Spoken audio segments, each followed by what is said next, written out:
So, I wanted to talk about past lives. Um, I know that I had dreams of past lives even when I was a little kid. And when I used to go to my mother and ask her about it, she would tell me things like it was a sin and I shouldn't want to be in the past or think about the past or even consider it a possibility that I had a past life. The only one I remember vividly when I went to my mom was because I'd woken up and I was running through this field of tall grass, and the dress I had on was probably from the 17 or 1800s, and I was a little girl, and it felt so real.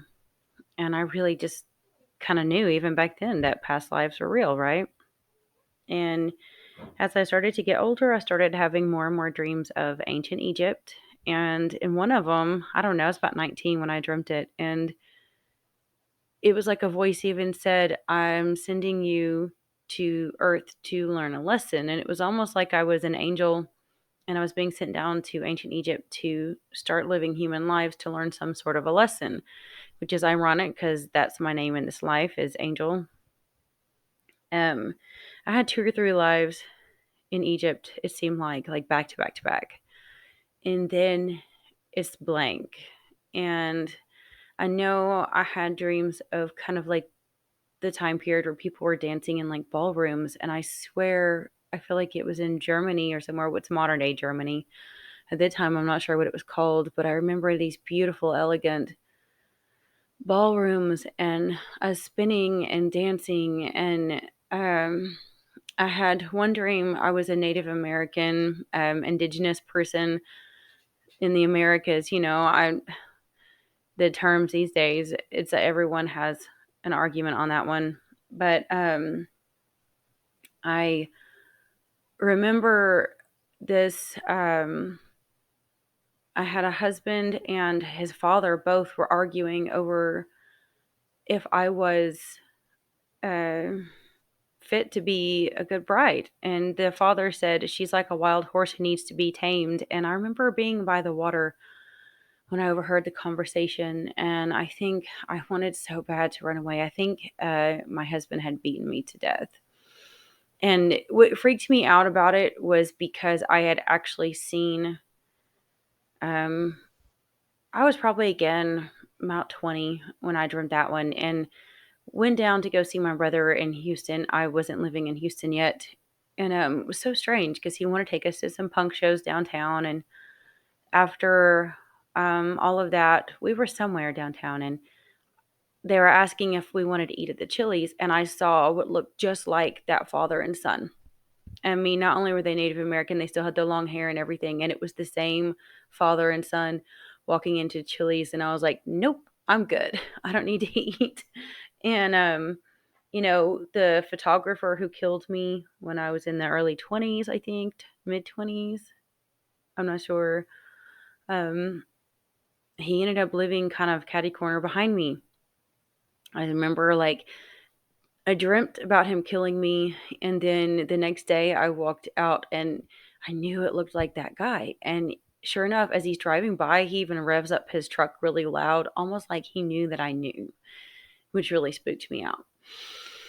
And anyway, I've had, I guess once I started embracing the idea, it seems like my mind is mapping together all of the past lives sort of in order.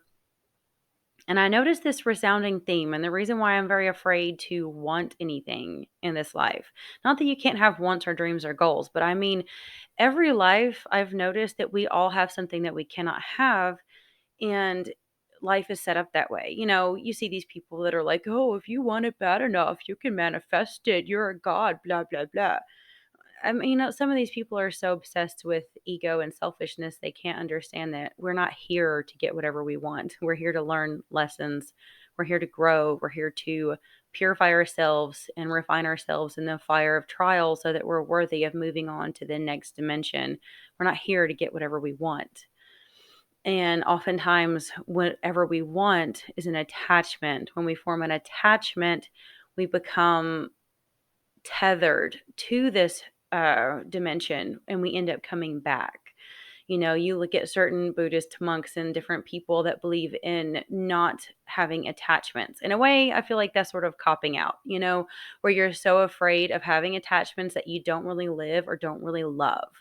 But at the same time, we have got to learn how to let go of things that we can't have. Like, example, in this life, when I was little, all I really wanted was to grow up, get married, have someone I loved, and have as many children as possible. I could care less about my grades in school or having a job or having a lot of money. I just wanted true love and children.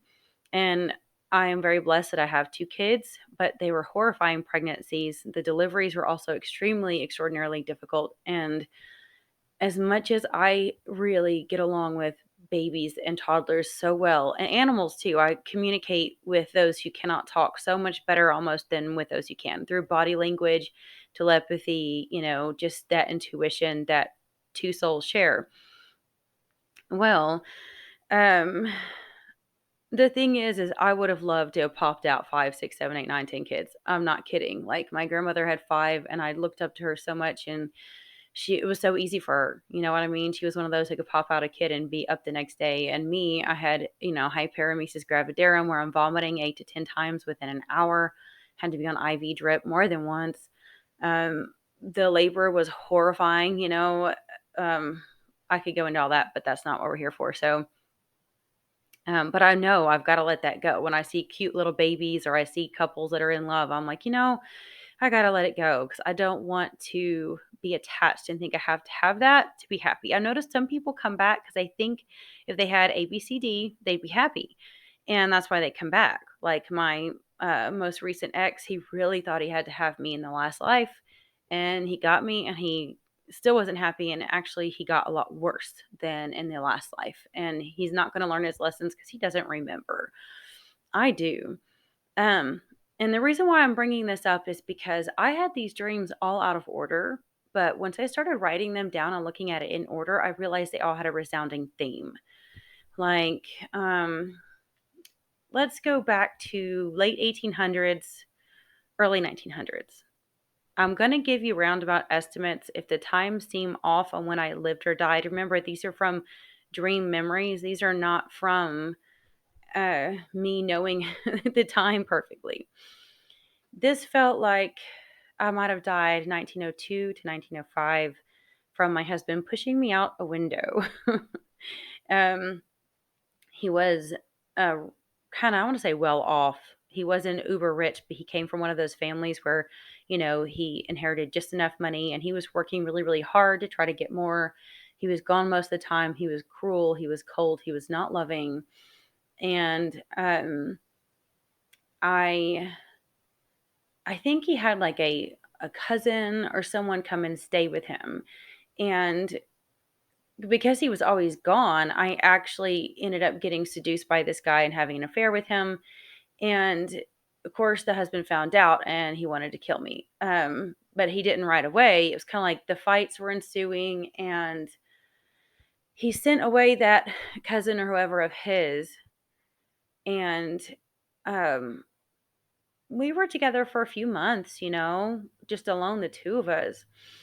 And he ended up getting me pregnant, but he was so afraid that it could have been the other person's that in his rage, he actually pushed me out of a window. It was like a second or third floor. Literally, we lived downtown. I mean, the way those old buildings look, they're all kind of close together, beautiful old Victorian buildings downtown. I don't know if it was like somewhere, like in Chicago or San Francisco, or it feels like a colder weather place, somewhere northeast. I don't know. And anyway, he had killed me, and I'm pretty sure, like, when he talked to the, I guess, what is it, coroner, whoever, he realized that, like, I couldn't have been pregnant from someone else because the time lapse, it was like his own kid. So he killed his own wife and kid. And I think my soul was like so, like, not wanting to get married again and be owned by a man, that in the next life I was born. It was weird because I had a really, really rich bachelor type of father who was never around. I mean, I should say not that he was never around, but that the house was just so big that we just hardly crossed each other. And it was strange because I actually even remember like um okay, the photographer guy. It was so weird cuz he had hired someone to take pictures of me. I don't know why my dad did that. He was a very egotistical, single type of bachelor, and I was very, very young, but yet way too grown up, partying way too much. This was, like I said, in the early 20s, I think. And I don't know, mid 20s. And I just remember being like followed by this guy, and I kept telling him, please lay off me, like I'm tired of you taking pictures of me, and there's this party everywhere. And I actually was kind of best friends with one of the help. It was another guy who ended up being an ex too. He was just kind of like a butler or something weird, right? And he was always following me around too, and very manipulative, and always convincing me of stuff, trying to talk me into things. And I was so naive, I didn't know the difference. I just thought he was a friend. But anyway, I remember the photographer guy getting so angry that he started chasing me in the woods, and I was scared. I saw he had a gun, and it was awful because I felt so humiliated when he shot me because he grabbed my hair, and I had on a wig. It was weird. I had on a blonde bob wig because it's almost like I didn't want to commit to the hairstyles of the time, but I wanted to look like I did. So I had dark brunette hair, but it was all pinned up and it was under this blonde wavy bob wig. And when he grabbed it, it pulled off, and I just remember feeling like my hair was messy and stuck up, and that's when he shot me in the head. And yeah, I woke up after I was shot in the head and I survived. So, but it was so weird, that vulnerable feeling. And it was almost like in that life, I guess I hated my dad so much that in the next life I had only a mom. And um I guess I was raised during the depression, and she was so poor, and the dad just ran off like a lot of men did when they thought they couldn't handle it. They kind of just abandoned the wife, and she was always working and taking care of me, and I might have had a sibling or two, but I just remember how poor she was and how broken she was after my dad had left her. And I still kind of vaguely remember the look of the kitchen, how frail everything was with her. So I was so determined to be an independent woman, to take care of myself, and to not have anybody control me. So I actually managed to land a job as a so-called, maybe like a reporter. Again, I want to bring up like maybe Chicago or somewhere. And I've never been there, guys. This is all just from my dreams. The strange thing is like I was not allowed to actually get credit for my work. It was like I had a male partner who was a lot older than me, probably 20 or 30 years older than me, and he got to take the credit for all my work. I didn't care because it paid for my apartment. Beautiful little apartment. These tall stairs went up to my little one bedroom apartment, and it was small, but it was clean, it was beautiful, and it was mine. And I remember, sometimes just having nothing but coffee and cigarettes all day long. It seems like a lot of us in the late 40s and early 50s lived on nothing but coffee and cigarettes, and maybe an occasional scotch in the evening or something. And I know the first dream I had of that life freaked me out because it was me standing next to the older reporter, had on a brown dress and so skinny. I was in the last life too, but it's weird how skinny women looked when you have the belts and the kind of stiff long dresses, and it was like literally no tummy, just flat, just hip bone sticking out. And I had my hair curled brunette again. And which reminds me, I know I talked on a previous video where I was just talking about that dream where I was like with a on a ship, but that was hundreds of years or whatever, 102 before this one. But anyway, we were standing somewhere, and I swear this felt like it was around Chicago. We were standing outside, and everyone was making fun of this guy and laughing at this guy who they were like chastising and harassing because he claimed to be John. John of the Bible. You know how some people speculated that John never died, that there is no proof that he did because of something that Jesus said. There's a lot of speculation about that. Most people think John did die. I don't remember if they think he died on Patmos or what, but some people really thought that he never actually died. And in this dream, that's what happened. Like he was like there, and they had tied a cross with ropes on him, not like a giant one, but like one just big enough to fit him, to embarrass him, and they were walking him through downtown. And we were just they're stunned watching this, going like, okay, this is gonna make some good, material, but really awkward. And then as he walked by and everyone's laughing at him and mocking him and stuff, he looked up at me and he goes, "You were there." And I said, "Where?" And he said, "You were there with me." And I was like, "No, what are you talking about?" Right. And anyway, that freaked me out because I'd had a dream a couple years before that where I actually was with, what would you call it?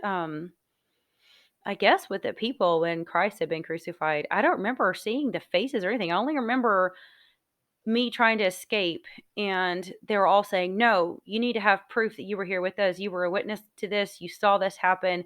And I was a woman in this too, but I don't remember seeing faces. I just remember panicking and trying to escape because they were being so brutal and pushing me around. And they grabbed my hand and they cut this long gash in the palm of my right hand, and they said, "This is proof. Anyone who has this cut on their hand, everyone's going to remember that you were here. Like you saw what happened."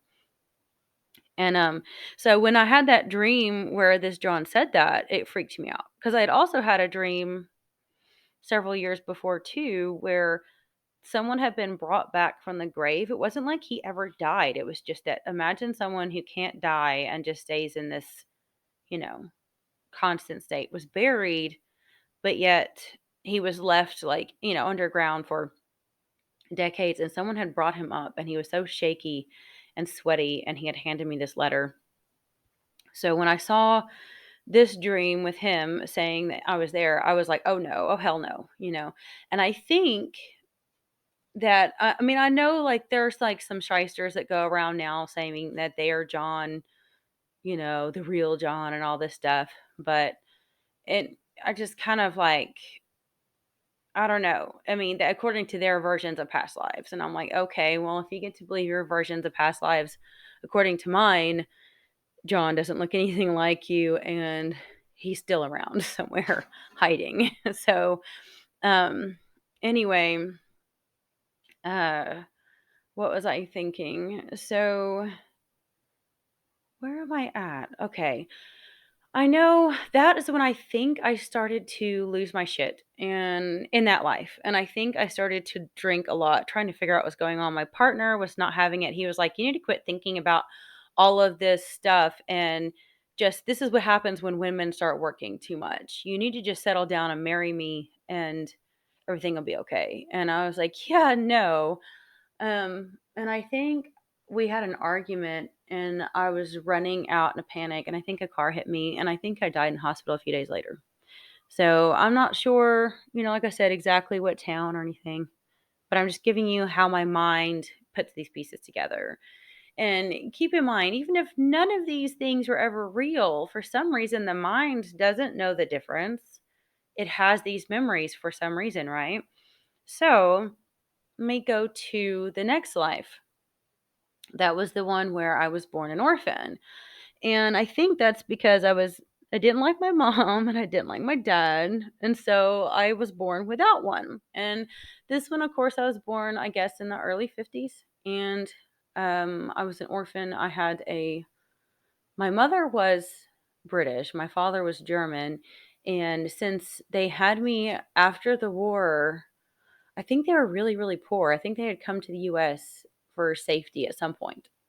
And um, they just never could make a lot of money because, with my father being the German one, I think there was still some like issues with, him, his accent, people just, I don't know, whatever it was somewhere in the Northeast. I think I ended up in an orphanage in Boston or somewhere. Boston just seems way too familiar to me. Oh, and I had a best friend. We were so close. So close. Certain songs, um, like, certain songs, like, what is it, California Dreaming, and there's a few other weird songs from the old days that, like, when it comes on, it's like I feel like I'm being transported back to a past life for some reason. And I know, me and my best friend must have watched a lot of Dark Shadows. It was just the first bit when it was still black and white though, because like I had always felt so attached to Dark Shadows my whole life in this life that when they had a cheesy version come out in the early 90s, I could not wait for it to come out so I could watch it. And my mom was like, "Yeah, yeah, yeah." And I was like begging her, "Please let me watch it. Please let me watch it." And I fell absolutely in love with it right away.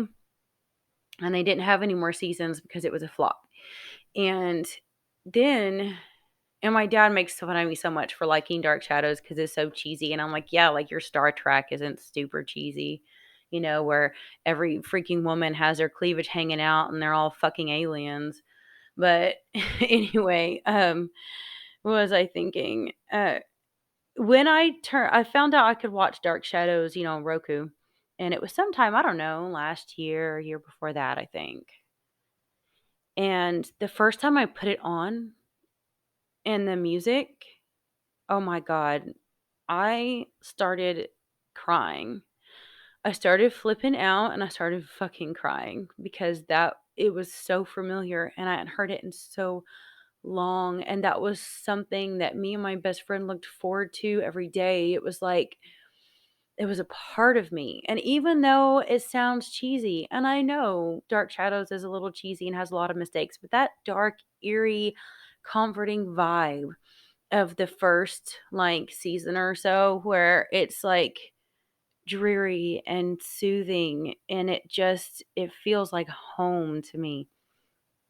So, I decided to go to London, I think, to try and find my family. I really wanted to find out my roots. You know what I mean? I wanted to see if I could trace down anyone. I just ended up living with some poor other kids my age. It was ridiculous. Like, um, what was I thinking? The two of my exes were there. One of them, I think, ended up killing the other one because I think one of them was like legitimately, I don't know what you call it, like a terrorist. You know how they had like those Irish nationalists or something? I think he was something like that who was just blowing up like pubs and stuff or something stupid. And I think he killed the other guy. The other guy had this absolute obsessive, lustful attachment to me. And sure enough, he did in this life too. And it got so out of hand in this life that I've had to cut him off. And the other one was so violent. And I went to go visit him in prison and I was like, why did you do that? Like why do you feel like you have to hurt people? And he just had this dead blank face and he was just like, I just don't care. And I was like, why don't you care? Like you have to care. And I just remember trying to talk him into caring about other people and it was to no avail. So when I left the prison, this car was out there waiting for me. And I'm pretty sure that, like, I knew they knew they were gonna kill me, and I had no choice but to get in. One guy, I think, even had long hair and had, like, this tan trench coat or something. I'm pretty sure that they shot me and tied me up and threw me in the river or something. I don't know. That's just all I remember, and then I ended up in this life, and it's so weird because I had no family in that life, so that's all I wanted was a family. So in this life, I get what looks like the perfect nuclear family, and then, after believing I had the perfect family for so long, realizing that they stunted my psychic growth, my spiritual growth, and they raised me with so many biases and blocks that I just, have a very kind of alpha male narcissistic father who is constantly reminding us what an alpha wolf man he is. And it's like, okay, but alphas don't need to say it, right? Come on. And, he's this, I don't know, he's so pushy and he's constantly telling me that I'm controlling like him and I'm an alpha like him and I'm this and I'm that. And then when I'm not around, he's telling, my daughter that these strong women like that he doesn't like. And he likes the submissive type and blah, blah, blah, blah, blah. Basically, he made it very apparent over the summer that the type of woman he thinks I am, he doesn't like. And it's kind of strange because, I'm really not an alpha. I am not competitive. I absolutely hate how competitive and sick and demented women can be. I'm more of a sigma. And I really believe that, many hands make light work. Why are people so competitive? Why are people so cutthroat? I don't know. I hate telling people what to do. I don't have the energy to tell people what to do. If anything, all the male partners I've had in my life are so beta that they throw all the responsibility on me because they can't even account for basic budgeting or bill paying or anything else because they want me to have all the responsibility and the weight, which has absolutely killed me stress wise. And so, um, my mom is like super not only codependent, but enabling and invalidating. And she's one of those people that, like, if I even remotely talk about any of the abuse I've gone through, um, it's like, oh, look over here. Like, she's never even tried to mother me when it comes to the pain and the struggles and the molestation that happened to me when I was in junior high under their care. So basically it looks like the perfect nuclear family on the outside, upper class, but on the inside they say they don't care about their reputation, but it was very obvious that they did because they do not want to talk about the fact that I'm pretty sure my brother is gay and he's the golden child. So it's kind of like they're pretending that doesn't exist. And then with me, you know who knows what they're going to do if they were to watch all these videos. I mean, they're probably going to shit their pants. But I know that if I try to, have an attachment or have some kind of thing I think I have to have, I'm probably going to come back and experience it and realize that that isn't where joy comes from after all. Because in the end, joy isn't in what you have and don't have.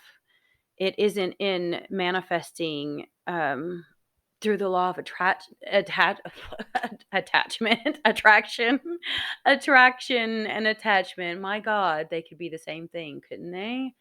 And I mean, there's nothing wrong with wanting to manifest things that you need to thrive to help other people. I feel like if you are trying to be in the flow of truth and of kind of like that time clock, the universe is ticking, and okay, like, yes, time is an illusion, blah, blah, but we do live in a world, a universe of law and order. So imagine, like, as Pluto moves, as the sun moves, the moon, Mars, the stars, it's almost like a giant cosmic clock. Tick tock, tick tock.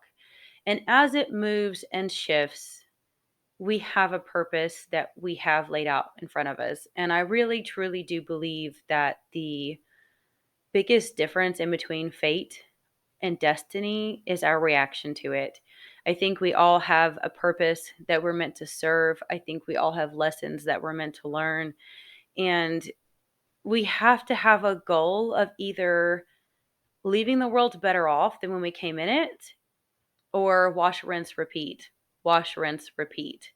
I think if you leave the world too bad off, you listen to enough NDE, near death experiences, and the hell that really exists is when people die, all of their karma comes back to them. Now, if you listen to Sadhguru, he talks about how karma really is their word for action. But you look at how their bad action, their bad karma all has to come back to them. For example, an ex of mine who sexually coerced me and did so many awful things to me and hurt me tremendously and reopened some of the most painful wounds I ever had. And the amount of tears and crying I've had is so horrifying that if he had to experience that pain from just me, and I know that he has done a lot of other bad things to other people. And what happens when you die and you leave that much karmic debt, all of that pain has to go back to you. The universe has to return what rightfully belongs to you. So if you have caused an extensive amount of pain to people and the scales have been knocked off balance, when you die, it's all reabsorbed and sucked back into you all at once. All the pain that you've caused through countless lifetimes comes back to you and you feel that pain all at once. So it's like the pain a hundredfold. So, say I cried over this open wound and the tears and the suffering and the financial ruin and everything else that this one person did to me. If they have to feel all that pain all at once, imagine what that's like. Go listen to near death experiences when people go to what they call a hell, okay? This is what it is. They feel the pain of everyone. And many of them, after that pain is over, they're given the opportunity to come back and make things right. And so oftentimes, they get, I mean, our creator is a very patient creator, is he not? So, anyway, I do think that even me saying this is my way of paying back my karmic debt. If I can help you to have closure, help you to put your pieces together, if you have dreams of past lives, if you have even the inkling of it, and I do encourage you, if you get near the thinning of the veil, I would say between the second half of October to, a week or two out from the winter solstice. So I say mid-October to mid-January even. When you are on your bed late at night and you're almost asleep, recall the dreams you have that feel like past lives. And here's how I've noticed the difference in between visions and imagination. If I try to imagine things, it's almost like you get brain cramps. It's like you're hurting, you're struggling to create an image in your head. But whenever I have a vision, it's like it just happens. It plays in front of me and there's no effort. It's almost like watching a movie versus trying to read a book and create the image in your head. When you're watching a movie, there's no effort involved. The images are just playing in front of you and it comes to you very naturally. That's how I know if it's a vision of a past life or if I am creating some form of imagination. And like I said, even if this was all bullshit, for some reason, the mind sees it as real. And I'm sure there's something that we can learn from this. I'm sure we also have genetic memories, DNA memories. Some of these past life dreams, they may just be ancestral memories in our DNA that is manifesting before our eyes. It could also be, spiritual influences. I know a lot of religious people are afraid that it's a spirit trying to possess you and, show you their memories or whatever. But even if they were to show you their memories, it's not, for possession most of the time. Um, but I do think that we need to be aware of these things. I feel like if the more likely we are to remember our past lives and to honor them and to learn from them, the less likely we are to have to come and repeat it. I've heard of some people say, "Oh, I can't wait to come back and have another life." And I am like, "Oh, hell no." I almost died of a baby of meningitis when I was little. That put me through a severe amount of trauma. I have been through so much abuse and SA and DV and neglect and abandonment. And it's like, I and it's not just the pain I've gone through. It's, the innocent little things I watch suffer. I can't stand to watch animals and children suffer. It's the one thing that I hate the most. When I want so bad to save them, if I can't, it just breaks my heart all over again.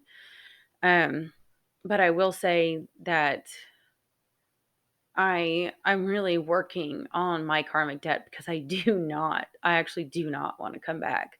I was born in this life with a Pluto in the 12th house ascendant. If you guys look it up, some people have extremely biased opinions of it. There's this one guy who's a self-proclaimed shaman who's like, "Oh, astrology and tarot are bad. Astrology causes space racism." And I'm like, "Okay, I guess if you're watching TikTok astrology, congrats. But if you really understand true astrology, yeah, there's definitely biases out there by people who have opinions, but you don't let people's opinions sway you from facts. The facts are Pluto in the 12th house in your ascendant is one of the hardest placements you can get.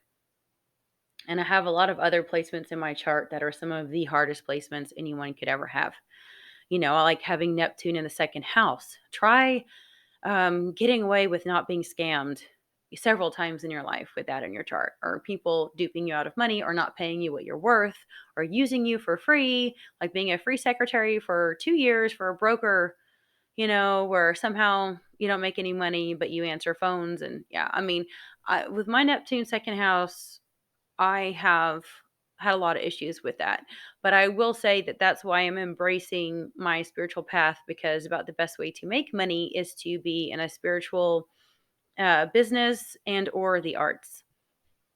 So, um, if you were to look up the Pluto 12th house, you would see that we go through so much suffering, and oftentimes we go through the suffering because we know we're meant to be shamans in this life. But because of the pain that I've gone through in this life, I am exhausted. I don't even have, like, my dreams are horrifying. Like, I can't count the amount of dreams that I wake up from that are gory and bloody and nightmarish and terrifying. And I do have prophetic dreams. I've dreamt about many things before they happen, and some stuff I will probably go over in another video, but it kind of tells on those behind the scenes, like dreams of 9/11, dreams of Katrina, so many dreams where the pieces kind of make you wonder, that I had dreams of before those things happen. And um if I'm not having, just gory, bloody horror dreams, or dreams of, spaceships and war with the other entities in the universe, or end of time, or, crazy plagues and things, then I'm dreaming about, like, just stuff that's exhausting, like very adventurous, intense dreams. So you wake up tired because you feel like you just went on a journey for 2 or 3 years and it was just a dream. I used to go into astral a lot, and I had insomnia for years, and I was young, from being pulled out of my body and sleeping paralysis and thrown around by entities, because my parents had no idea how to raise a child who was a shaman or a dream walker or anything. They're just like, "Oh, it's your imagination. Shut up." And I'm like, "Are you kidding? Like, I literally can't sleep. Every time I almost fall asleep, the wind starts and the pins and needles start and my soul gets thrown out and these things are everywhere and I can't scream." And I mean, it was crazy. But anyway, I know this is kind of long, but I enjoy it. And now that I finally have a little bit of editing software available, I can put, some nice stock goodies up, and maybe people will listen to it more, because it seems like when I post videos of me talking, it's just not getting any hits. And I think I have some very valuable information to offer people, because I have had a very unique life. I've seen many paranormal and supernatural things. I've gone through so many unique things that the average person would, honest to God, not believe. Like, you know, um, my daughter oftentimes tell me she feels like I'm like the big fish guy or something, because of my stories just don't even sound real. And I'm like, well, truth is stranger than fiction, like my grandmother used to say. Anyway, I love you guys and I bless you. Until next time.